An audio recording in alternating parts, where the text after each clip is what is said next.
Hi, I'm Chuck. And I'm Mary, and we're both engineers. We want to introduce a hands-on challenge that you can try at home. Here's the challenge. Design and build a spacecraft that protects two astronauts when they land on a distant planet.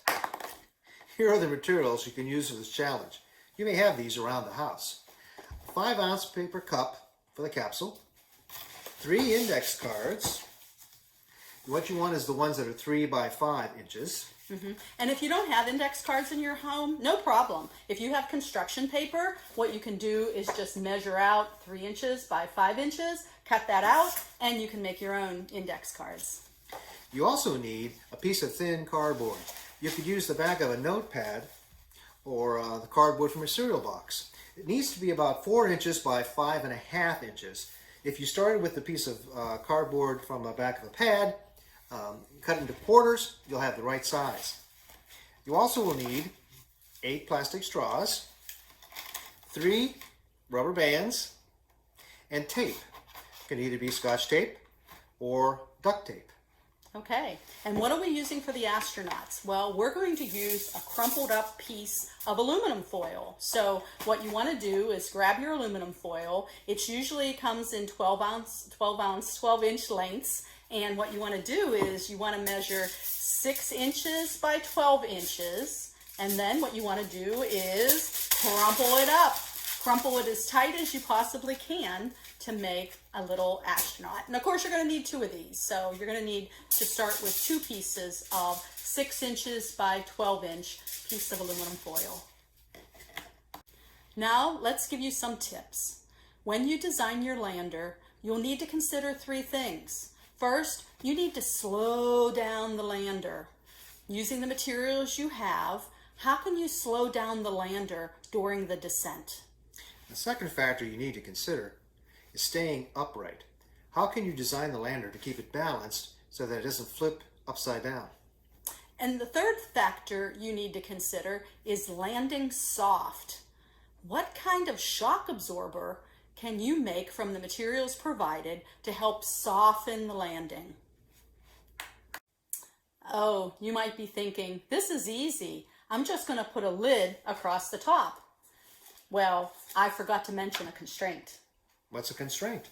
A constraint is a restriction or a condition that has to be met.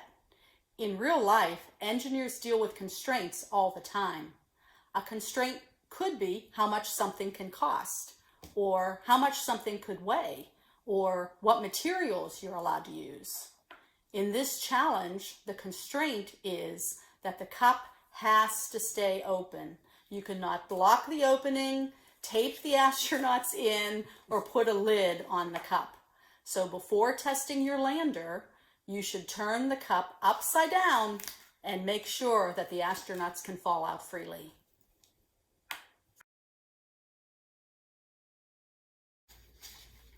Now let's talk about the engineering design process. This is how engineers do their work. First, the problem. In this case, it's to build a lander that will absorb the shock of landing your astronauts on a hard surface. Then you brainstorm. What are all the things you can try? The design comes next. It's always good to sketch out possible designs before building. Then it's time to build. And when you have a prototype ready, you can test and evaluate it. Does it work? If not, what can you do to make it work better? Then you redesign, rebuild, and test again. If at first you don't succeed, try again. That's the engineering model. Now let's talk about safety. Engineers always talk about safety before starting any new project. Be careful when using scissors. We don't want you to get cut. And this one's really important. No standing on chairs. If you want to launch your lander from a higher height, please ask a taller person to help you.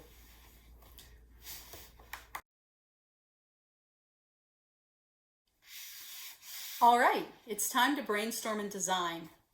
I think I'm going to focus on slowing the lander down. So I'm going to pretend like my distant planet has some atmosphere, and in which case an airfoil type design might work, and so I'll use an index card as an airfoil, and I'll put the 4x5 inch cardboard as a base in order to make it stable. Well, I think I might try using the index card to make a sharp absorber. I'm going to fold it accordion-like and attach it to the cardboard base and see if that will work as a shock absorber for my lander. Okay. Here's another idea I had, and that was taking the straws and folding them onto each other to make sort of pillows out of that. We'll see whether or not a pillow-like design using plastic straws would help to absorb the shock. Well, I was thinking, you pointed this out earlier, that the straws have a joint, a flex joint. And I thought, well, how can I use that to absorb shock? So one thought might be to take my lander and attach the straws to it and use the bend in the straw, attach that to the card as well to give the compression effect that I want for landing. Okay, so lots of possibilities. I think it's time to build.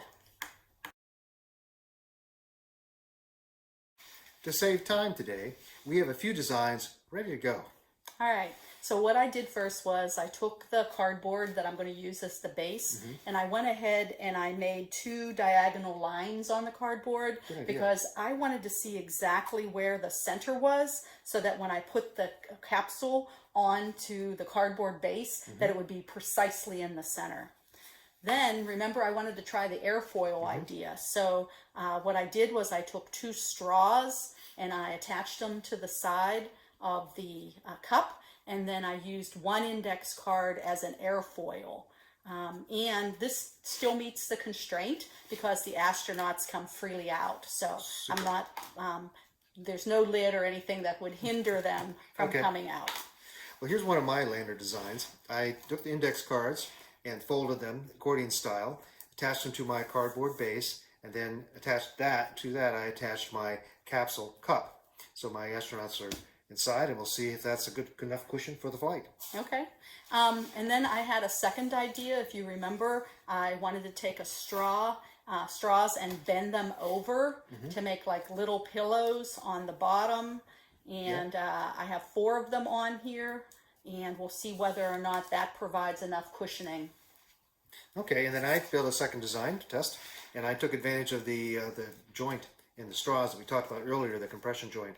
So I attached straws to my capsule to my base here, and hopefully see that this will provide enough compression support when I try the capsule.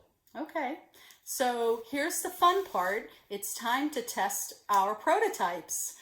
We're going to use our hallway with a tile floor, which is certainly a hard landing spot. And we have pieces of tape up along the wall at 2 feet, 3 feet, and 5 feet. Now, before you put tape on your wall, please make sure you get the permission of a parent. So, I think we're ready to test. Let's go. Okay, we're going to try my accordion design. I got the index cards folded as my shock absorber. And try this 2 feet. Okay, that was good. Astronauts stayed in. Try it again from 3 feet. Also, good again. Okay, we're going to go all the way up to 5. All right, here's the 5-foot mark. Here we go. And they stayed in. That's super. Woo! Sounds like a good design. Enough cushioning to work. Okay, now I'm going to try the design where I'm using the advantage of the straws compression joint to see if that gives me enough cushioning. So we're going to try it at 2 feet. Nope, it's good. But notice it bent a little, so each time it's going to have to re-straighten it because it's taking the compression. Okay, here we go, 3 feet. Oh, worked again.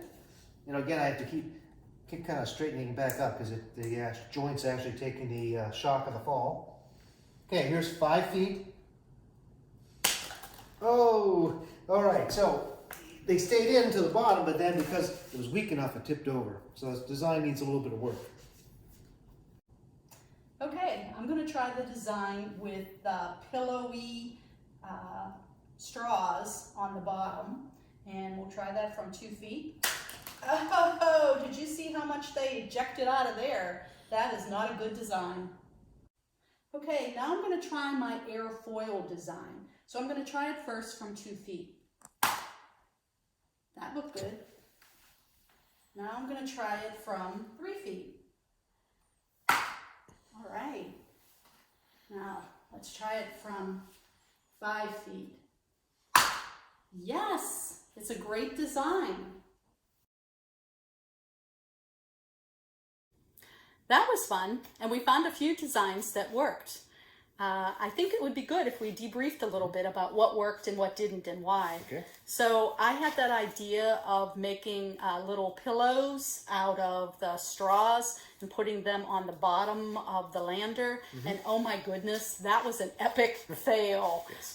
When it fell, even just from 2 feet, it just propelled those astronauts right out. And I think as I think about it, even though I think about this as soft and flexible, it really isn't. You know, it is hard plastic and there's just no compressibility to it. So this design did not work, no. My airfoil design did much better. So for a planet that has some atmosphere, having this airfoil slow it down, and the fact that I very precisely figured out where the center of the base was, I think that really helped. And this succeeded even at 5 feet. Well, my designs, accordion design, was actually probably would work on a planet without an atmosphere because it's all mechanically internal. So the accordion design did seem to work all the way up to 5 feet. The other design I tried, which was using the compression joint on the straws, was also pretty good at 2 feet, fine at 5 feet, or 3 feet, sorry.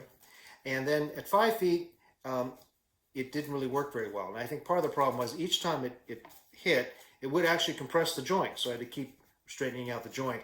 And so it's kind of a more fragile design. Maybe if I would have reinforced it somehow, it might have worked at 5 feet. So it's still a pretty good design. It does have a compression joint, but it wasn't as robust as the straight accordions in this case. Okay, so part of the fun of these challenges is finding other ways to make the lander work. So for example, you could experiment with your index cards and making that index shock absorber even with more accordion folds in it or with fewer accordion folds in it to see which one works. Right. You could even add more accordion designs. So you only had 2 on your lander, you could try 3. You could try a larger airfoil. I tested this at 5 feet, it worked, but I don't know if it would have worked at 7 feet or 8 feet, and maybe more airfoil would have been needed.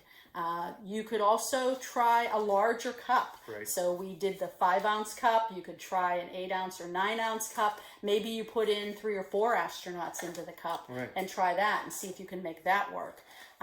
The other thing that I didn't mention at the beginning that I should have is that a lot of people may not have 5-ounce cups in their home, but chances are they have the 3-ounce little Dixie cups in their bathroom. And so if the only thing you have is a 3-ounce Dixie cup, you can do all that we did, but maybe just try 1 astronaut inside the cup instead of 2.